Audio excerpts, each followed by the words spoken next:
Sri Rao hero హీరోయిన్లుగా నటించిన movie రాజు weds Rambai.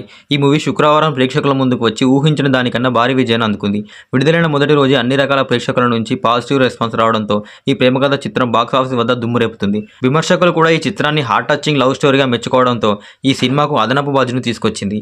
ఈ నేపథ్యంలో సినిమా బడ్జెట్ ఎంత, ప్రీ రిలీజ్ బిజినెస్ ఎంత జరిగింది, బ్రేక్ ఈవెన్ టార్గెట్ ఎంత, రెండో రోజు ఈ సినిమా ఎన్ని కోట్లు రాబట్టింది, ఈ వివరాలు ఒకసారి చూద్దాం.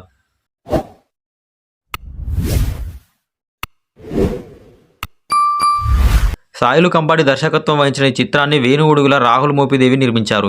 బన్నీవాస్, వంశీనందిపాటి ఈ సినిమాను విడుదల చేయడం వల్ల డిస్ట్రిబ్యూషన్ లెవెల్లో కూడా మంచి సపోర్ట్ లభించింది. నటీనటుల రెమ్యూనరేషన్స్, సాంకేతిక దిగ్గజాల వేతనాలు, ప్రమోషన్ ఖర్చులు కలిపి ఈ సినిమా బడ్జెట్ సుమారు 3 కోట్లుగా ట్రేడ్ వర్గాలు అంచనాలు వేశాయి. ఇక సినిమా లాభాల్లోకి రావాలంటే షేర్ 3 కోట్లు, వరల్డ్ వైజ్గా గ్రాస్ 6 కోట్ల వరకు వసూలు చేయాలి. తొలి రోజు రెస్పాన్స్, కలెక్షన్లు, మౌత్ పబ్లిసిటీ తీరు చూస్తుంటే సినిమా బ్రేక్ ఈవెన్ టార్గెట్ సాధించడం కష్టమైన పని కాదని ట్రేడ్ విశ్లేషకులు అంటున్నారు. రాజు వెడ్స్ రాంబాయ్ మూవీ విడుదలైన మొదటి రోజు అన్ని వర్గాల ప్రేక్షకుల నుంచి పాజిటివ్ రెస్పాన్స్ రావడంతో బాక్సాఫీస్ వద్ద దుమ్ము రేపుతుంది. ట్రేడ్ వర్గాల అంచనా ప్రకారం రాజు వెడ్స్ రాంబాయ్ తొలి రోజు వరల్డ్ వైజ్గా 1.2 కోట్ల గ్రాస్ కలెక్షన్లు అందుకుంది. ఇక మేకర్స్ అధికారికంగా ప్రకటించిన ప్రకారం ఆంధ్రప్రదేశ్, తెలంగాణలో ఈ మూవీ 1.47 కోట్ల గ్రాస్ రాబట్టింది. చిన్న బడ్జెట్ సినిమాకి ఇది భారీ ఓపెనింగ్ గా చెప్పాలి. ఇటీవల రూరల్ డ్రామా జోనర్లో వచ్చిన లిటిల్ ఆర్ట్స్ చిత్రం మొదటి రోజు 1.35 కోట్లు రాబట్టింది. ఇప్పుడు రాజు వెడ్స్ రాంబాయ్ ఆ రికార్డును అధిగమించడం ప్రత్యేకంగా చెప్పుకోవాల్సిన విషయం.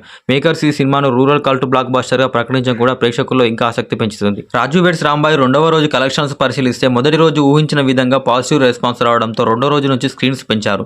ఆడియన్స్ డిమాండ్ మేరకు 2 తెలుగు రాష్ట్రాల్లో 100కి పైగా స్క్రీన్లు అదనంగా యాడ్ చేసినట్లు నిర్మాతలు తెలిపారు.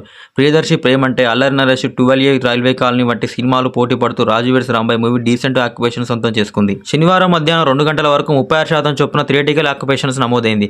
దీంతో రాజు వెడ్స్ రాంబాయ్ మూవీకి రెండో రోజుకు వరల్డ్ వైజ్గా 2 కోట్ల నుంచి 2.5 కోట్ల మధ్యలో కలెక్షన్స్ రాబట్టే అవకాశం ఉందని ట్రేడ్ పండితులు అంచనా వేస్తున్నారు. ఇక ఆడియన్స్ నుంచి మంచి రెస్పాన్స్ రావడంతో వీకెండ్లో మరింతగా ఆకట్టుకుంటుందని అందరూ అంచనా వేస్తున్నారు. ఇక మీరు రాజు వెడ్స్ రాంబాయ్ మూవీ చూస్తుంటే మీకు ఎలా అనిపించిందో కామెంట్ చేయండి.